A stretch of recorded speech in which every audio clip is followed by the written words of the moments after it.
Topic का नाम रहेगा अपने पास में स्ट्रक्चर ऑफ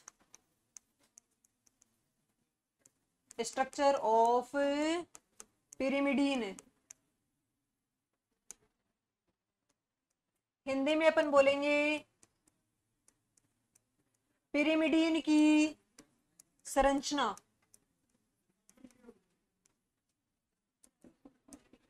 पिरिमिडीन की संरचना। चलो, अगर अपन पिरिमिडीन की बात करें तो पिरिमिडीन के अंदर केवल एक ही रिंग आपको दिखाई देगी।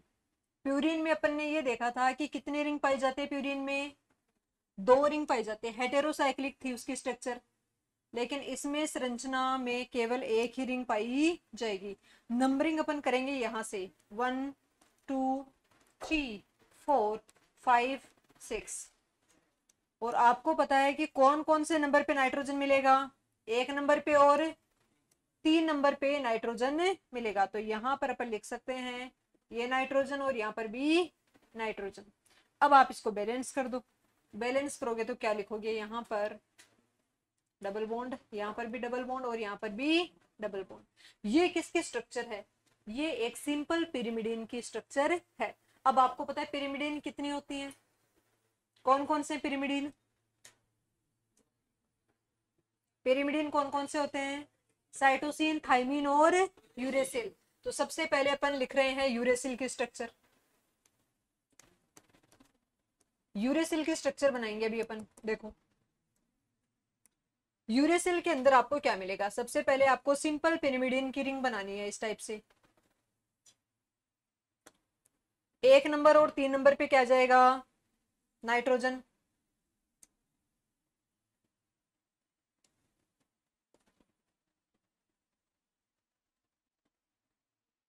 वन 2 3 4 5 और 6। अब इसके अंदर आपको क्या याद रखना है कि 2 नंबर पे ऑक्सीजन आएगा और 4 नंबर पे भी क्या आएगा, ऑक्सीजन। बाकी आप बैलेंस कर दो, इसको बैलेंस करोगे तो यहां पर क्या आ जाएगा, यहां पर हाइड्रोजन, यहां पर डबल बॉन्ड और यहां पर भी क्या जाएगा, हाइड्रोजन। ये किसकी स्ट्रक्चर बन जाएगी, ये है यूरेसिल की स्ट्रक्चर। इसको अगर आपको याद रखना है तो आप एक ट्रिक यूज कर सकते हो, U420। क्या याद करोगे, U420। U का मतलब क्या है, यूरेसिल। 4 और 2 का मतलब 4 नंबर पोजीशन और 2 नंबर पोजीशन। इस पर O का मतलब क्या हो जाएगा, ऑक्सीजन। तो सिंपल सी ट्रिक है U420। तो किसकी स्ट्रक्चर बन जाएगी, यूरेसिल की। आगे देखो, यूरेसिल के बाद में अपन बात करेंगे किसकी, थाइमिन की बात करते हैं। 2 नंबर पे अपने पास में है थाइमिन। और थाइमिन की स्ट्रक्चर बनाने के लिए वापस से अपन किसकी स्ट्रक्चर बनाएंगे, प्यूरिन की। और प्यूरिन की स्ट्रक्चर बनाएंगे तो यहां पर आ जाएगा 1 नंबर पे नाइट्रोजन और 3 नंबर पे भी नाइट्रोजन। ये लो, थाइमिन की स्ट्रक्चर बनाने के लिए याद रखो 2 नंबर और 4 नंबर पे वापस से क्या आएगा, 2 नंबर और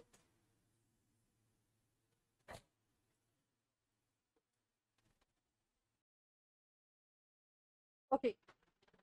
तो दूसरा अपने पास में क्या है यहाँ पे, थाइमिन। थाइमिन की स्ट्रक्चर बनाओगे तो आपको क्या याद रखना है, पहले आपको यूरेसिल की स्ट्रक्चर बनानी है।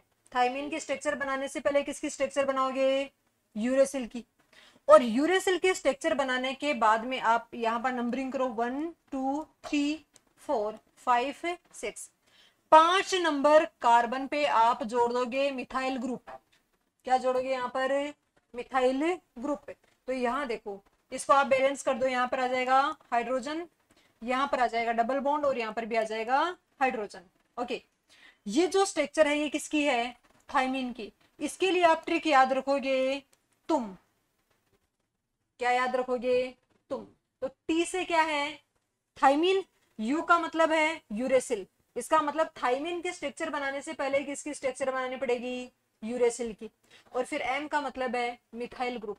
कौन से नंबर पे, 5 नंबर पे आप मिथाइल ग्रुप जोड़ दोगे तो किसकी स्ट्रक्चर बन जाएगी, थाइमिन की।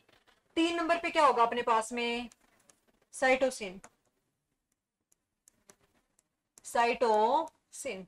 और साइटोसिन के अंदर क्या होगा, नंबरिंग करो। सबसे पहले तो आप लगाओगे 1 नंबर और 3 नंबर पे नाइट्रोजन, ये नाइट्रोजन और ये भी नाइट्रोजन।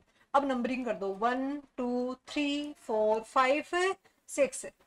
ओके, यहां अपन बात कर रहे हैं, इसके लिए आपको क्या याद रखना है, 2 नंबर पर तो आ जाएगा ऑक्सीजन, 2 नंबर पे तो क्या आएगा ऑक्सीजन, और 4 नंबर पे आ जाएगा NH2 ग्रुप। कौन सा ग्रुप आ जाएगा NH2। इसको आप बैलेंस कर दो, यहां पर आ जाएगा, यहाँ डबल बॉन्ड लगा सकते हो आप, यहाँ डबल बॉन्ड लगा सकते हो, और यहाँ पर क्या आ जाएगा हाइड्रोजन आ जाएगा। ओके, फिर अपन बात करते हैं इसके लिए ट्रिक क्या यूज कर सकते हैं अपन, CO2। सी का मतलब क्या होगा साइटोसिन, O2 मतलब कि 2 नंबर पोजीशन पर ऑक्सीजन, और यहाँ पर केवल एक ही चीज आपको याद रखनी है, वो क्या है, 4 नंबर पे क्या जाएगा एमिनो ग्रुप। बाकी आपको याद रखने की जरूरत नहीं पड़ेगी, सारी चीजें ट्रिक से सोल्व हो जाएगी। देखो, यूरेसिल की स्ट्रक्चर बनाई तो अपन को क्या ट्रिक यूज करनी है, U420, यानी कि 4 नंबर और 2 नंबर पोजीशन पर क्या मिलेगा आपको ऑक्सीजन मिलेगा।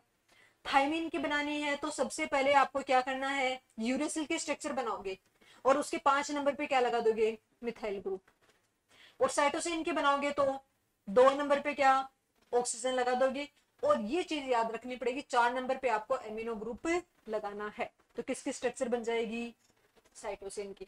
तो पिरिमिडीन कितने टाइप के होंगे, 3। कौन कौन से, यूरेसिल जो किसके अंदर मिलेगा RNA में, साइटोसिन और थाइमिन किस में मिलेंगे DNA के अंदर। लिख लो,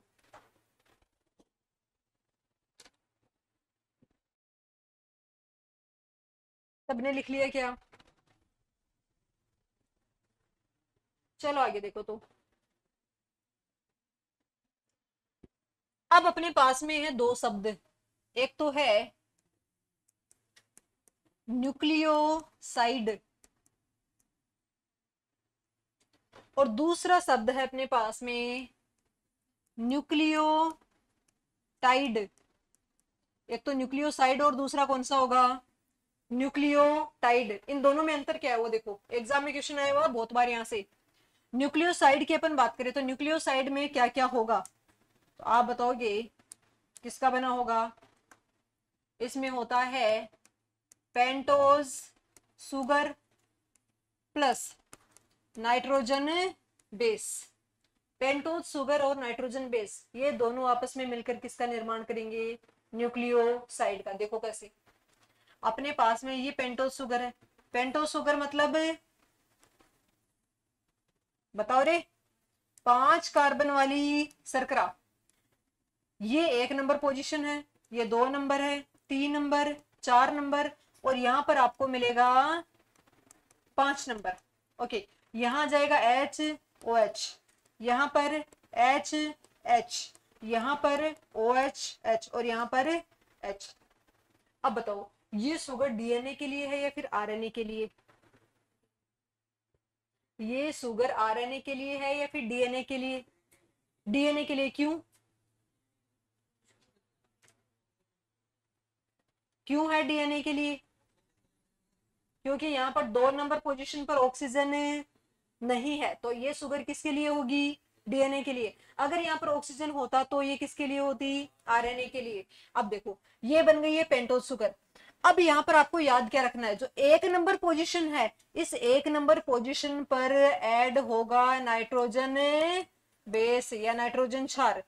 कौन कौन सा हो सकता है, एडिनिन या फिर ग्वानिन या साइटोसिन या फिर थाइमिन। चारों में से कोई भी एक नाइट्रोजन क्षार यहाँ पर आकर जुड़ जाएगा। कौन से बंध से जुड़ेगा, तो ये जो बंध बनेगा इन दोनों के बीच में, ये वाला जो बंध है, इस बंध का नाम क्या होगा, इस बंध का नाम होगा ग्लाइकोसाइडिक,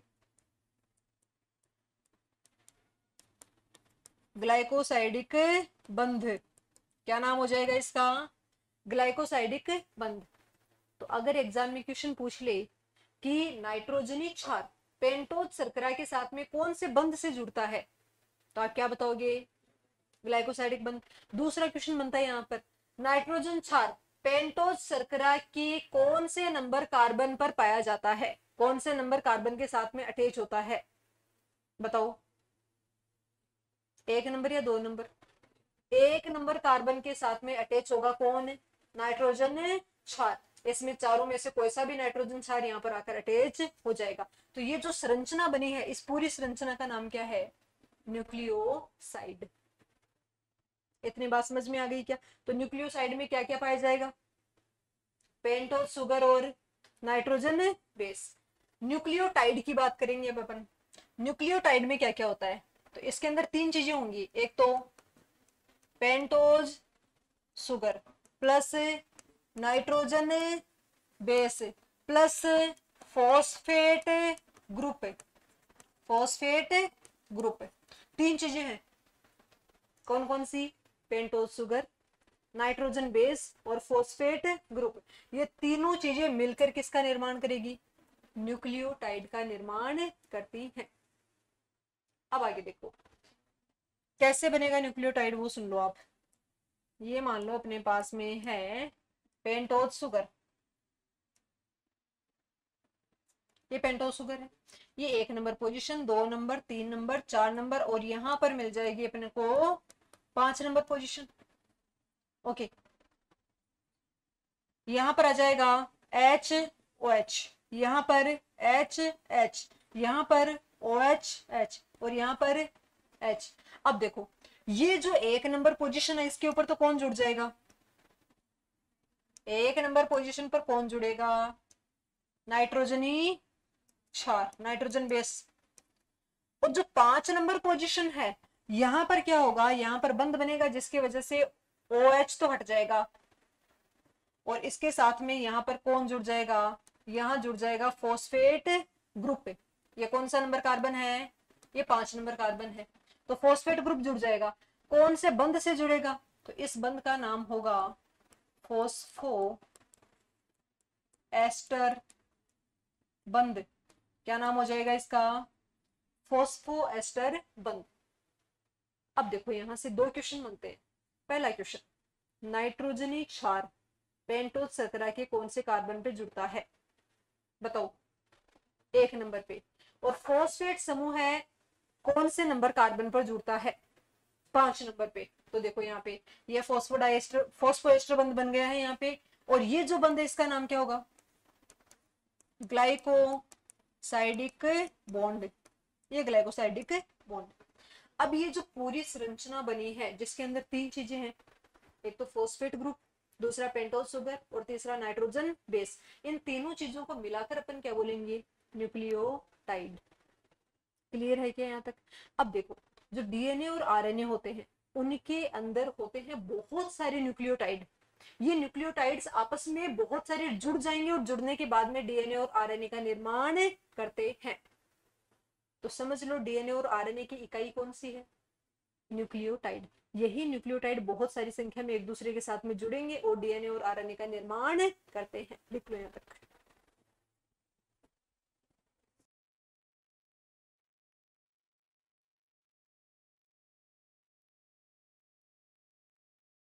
चलो आगे देखो।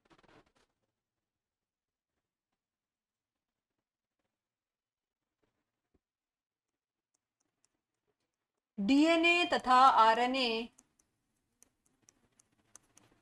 पॉलीन्यूक्लियोटाइड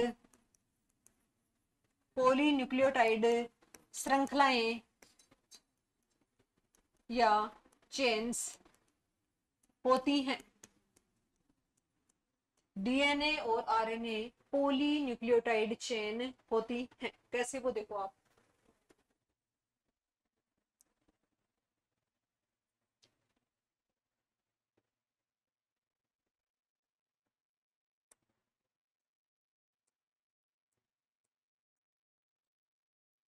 अपन बना रहे डीएनए की संरचना, डीएनए की संरचना। और डीएनए की संरचना बनाएंगे तो अपन को क्या चाहिए? बहुत सारे न्यूक्लियोटाइड चाहिए। तो अपन बहुत सारे न्यूक्लियोटाइड बना रहे हैं।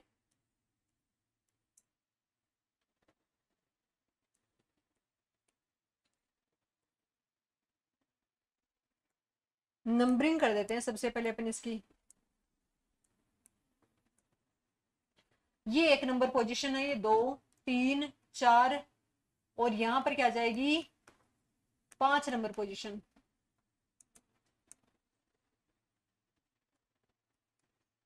इधर भी 1 2 3 4 और ये 5, इधर भी 1 2 3 4 और ये हो जाएगा 5।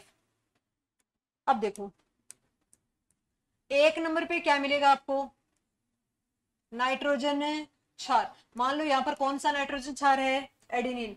इधर एक नंबर पे नाइट्रोजन क्षार कौन सा है, मान लो ग्वानिन है। इधर एक नंबर पे नाइट्रोजन क्षार है कौन सा, थाइमिन। और 5 नंबर पे आपको क्या जोड़ना है, फॉस्फेट ग्रुप। तो ये 5 नंबर पे जुड़ गए अपने पास में फॉस्फेट ग्रुप। तो मुझे बताओ ये 3 न्यूक्लियोटाइड बने या नहीं बने, टोटल कितने न्यूक्लियोटाइड बन गए, 3 बन गए। अब ये तीनों न्यूक्लियोटाइड आपस में कैसे जुड़ेंगे वो देखो। ये जो तीनों न्यूक्लियोटाइड हैं वो आपस में इस टाइप से जुड़ेंगे। ये जो 3 नंबर के ऊपर HOH था वो इसके साथ में बंध बनाएगा, यहाँ पर भी 3 नंबर वाला HOH इसके साथ में बंध बनाएगा, और यहाँ पर क्या मिलेगा आपको, OH और S मिल जाएगा। तो देखो ऊपर कौन सी पोजीशन है, ऊपर है 5 प्राइम और नीचे कौन सा है, ये 3 प्राइम हो गया। तो एक जो रज्जुक है वो कौन सा हो जाएगा, 5 प्राइम टू 3 प्राइम हो गया है। ये एक चेन बन गई है, न्यूक्लियोटाइड की श्रृंखला बन चुकी है। अब मुझे बताओ कि डीएनए के अंदर इस प्रकार की एक ही चेन होती है या फिर 2 होती है, 2 होती है, क्योंकि डीएनए द्विरज्जुकीय संरचना में पाया जाता है। तो देखो दूसरी श्रृंखला अपन बनाते हैं, लेकिन दूसरी श्रृंखला अपन को थोड़ी उल्टी बनानी पड़ेगी। क्यों बनानी पड़ेगी, इसके पीछे का रीजन है, बाद में बताती हूँ आपको। ये अपने पास में है इस टाइप से, फिर से अपन बना रहे हैं न्यूक्लियोटाइड।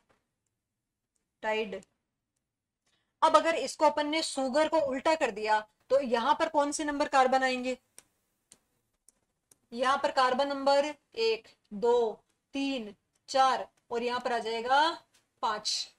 इधर भी 1 2 3 4 और 5, इधर भी 1 2 3 4 और 5। 5 नंबर के साथ में कौन जुड़ा हुआ रहेगा, फॉस्फेट। इधर भी फॉस्फेट, इधर भी फॉस्फेट।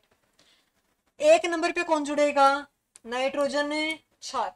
अब अगर एडिनिन है तो एडिनिन के सामने हमेशा क्या आएगा, थाइमिन। एडिनिन के सामने हमेशा क्या आएगा, थाइमिन। और एडिनिन और थाइमिन के बीच में कितने हाइड्रोजन बंध बनेंगे, 2। इधर देखो ग्वानिन के सामने हमेशा क्या आएगा, साइटोसिन, और कितने हाइड्रोजन बंध बनेंगे, 3। थाइमिन के सामने हमेशा क्या आएगा, एडिनिन, और कितने हाइड्रोजन बंध बनेंगे, 2। तो हमेशा याद रखो एडिनिन के सामने थाइमिन और थाइमिन के साथ में एडिनिन आता है। एडिनिन थाइमिन के साथ में बंध बनाएगा और थाइमिन एडिनिन के साथ में बंध बनाएगा। कितने हाइड्रोजन बंध, 2। ग्वानिन साइटोसिन के साथ में बंध बनाता है, साइटोसिन ग्वानिन के साथ में बंध बनाता है। कितने हाइड्रोजन बंध, 3। थाइमिन एडिनिन के साथ में बंध बनाता है और एडिनिन थाइमिन के साथ में कितने हाइड्रोजन बंध, 2। तो थाइमिन और एडेनिन के बीच में तो 2 हाइड्रोजन बंध और ग्वानिन और साइटोसिन के बीच में 3 हाइड्रोजन बंध पाए जाते हैं। अब देखो अभी तक अपन ने इनको अटैच नहीं किया न्यूक्लियोटाइड्स को, तो अटैच कर सकते हो 3 नंबर के साथ में, ये ऐसे अटैच हो जाएंगे। तो बताओ ये कौन सा सिरा है, ये 3 प्राइम हो जाएगा और ये वाला यहाँ पर 5 प्राइम। तो एक तो 3 to 5 होगा, सॉरी 5 to 3 होगा और दूसरा 3 to 5 हो जाएगा। अब मुझे बताओ अगर इस वाली श्रृंखला को भी अपन ऐसे बना देते सेम, तो मुझे बताओ ये नाइट्रोजन क्षार कहाँ जाते, इस साइड आते। तो क्या इन दोनों के बीच में बंध बन सकता था क्या, नहीं। तो डीएनए की द्विरज्जु की संरचना कभी बन ही नहीं सकती थी। तो डीएनए की द्विरज्जु की संरचना बनाने के लिए दोनों श्रृंखलाओं को या दोनों रज्जुकों को प्रति समानांतर होना पड़ेगा। प्रति समानांतर यानी एक दूसरे के अपोजिट होना पड़ेगा। अगर इसको भी अपन 5 प्राइम टू 3 प्राइम कर देते तो कभी भी इनके बीच में हाइड्रोजन बंध नहीं बन पाते। बात समझ में आ गई क्या, इसीलिए अपन बोलते हैं डीएनए का एक रज्जुक होता है 5 to 3 और दूसरा होता है 3 to 5। इसको अपन बोलते हैं प्रति समानांतर रज्जुक। अब पहले चित्र बना लो आप, उसके बाद में लिखवाती हूँ कुछ पॉइंट्स।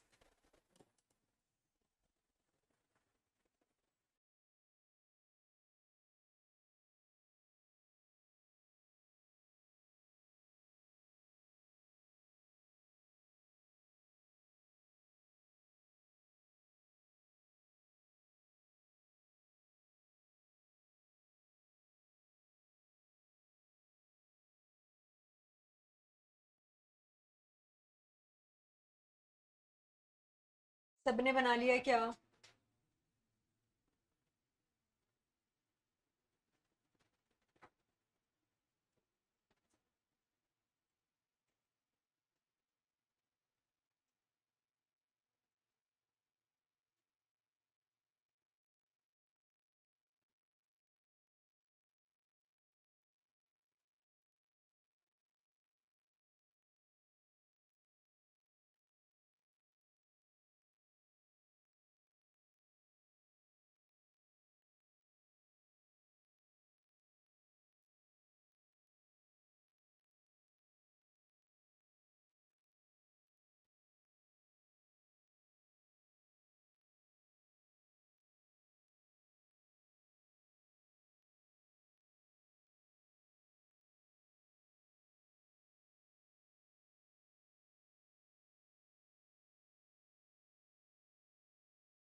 चलो ये बताओ मेरे को, इस बंद का नाम क्या है? इस वाले बंद का नाम बताओ। फॉस्फो एस्टर बंद। फॉस्फो एस्टर बंद। ये वाला जो बंद होगा उसका नाम भी क्या होगा? फॉस्फो एस्टर बंद। ये दोनों को मिलाकर अपन क्या बोल सकते हैं? इनको अपन बोलेंगे फॉस्फो डाई एस्टर बंद। फॉस्फो डाइएस्टर बंद। तो देखो, डीएनए में उपस्थित दो न्यूक्लियोटाइड्स आपस में कौन से बंध से जुड़े हुए रहते हैं? फॉस्फोडाइएस्टर बंध से जुड़े हुए रहते हैं। ये भी लिख लो पहले आप।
सबने लिख लिया क्या?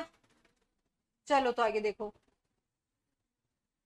कुछ इंपॉर्टेंट पॉइंट्स लिखते हैं अपन। एडेनिन एडेनिन थाइमीन के साथ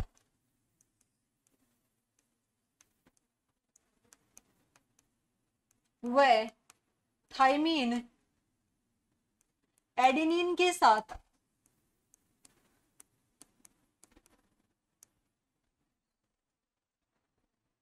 दो हाइड्रोजन बंधों द्वारा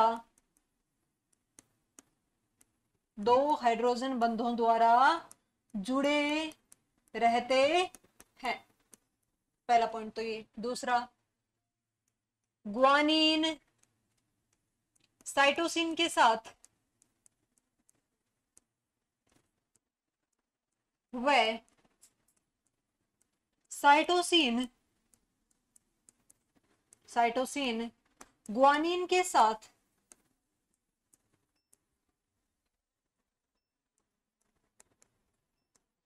तीन हाइड्रोजन बंधों द्वारा जुड़े रहते हैं। तीन हाइड्रोजन बंधों द्वारा जुड़े रहते हैं। आगे देखो, नोट लगा के अपन लिख सकते हैं कि आरएनए में एडेनिन यूरेसिल के साथ व यूरेसिल एडेनिन के साथ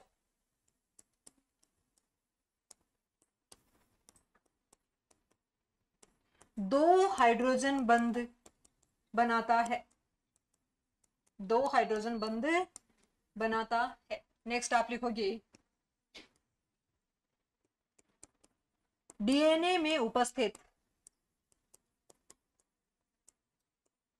दो न्यूक्लियोटाइड्स के बीच, या डीएनए में उपस्थित दो न्यूक्लियोटाइड्स आपस में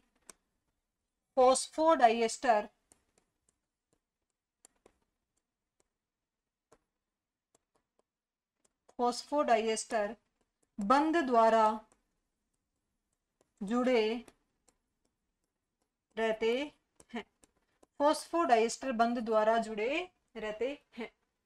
नेक्स्ट, डीएनए में उपस्थित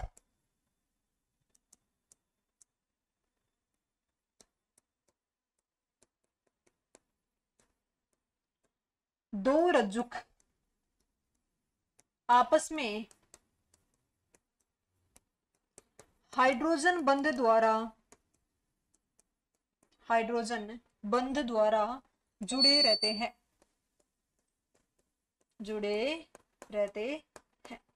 तो दो रज्जुकों के बीच में तो कौन सा बंध होगा? हाइड्रोजन बंध। और दो न्यूक्लियोटाइड्स के बीच में कौन सा बंध होगा? फॉस्फोडाइएस्टर बंध। लिख लो।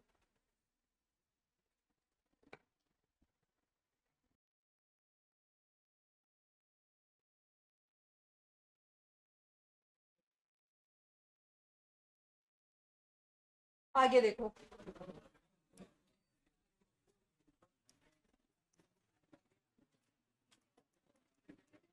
डीएनए के दोनों रज्जुक एक दूसरे के प्रति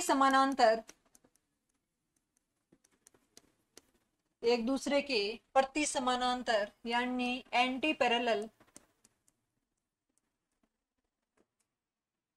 होते हैं। नेक्स्ट पॉइंट, फॉस्फेट ग्रुप की उपस्थिति के कारण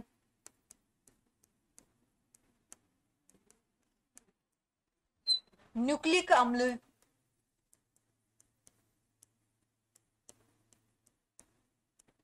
ऋणावेशित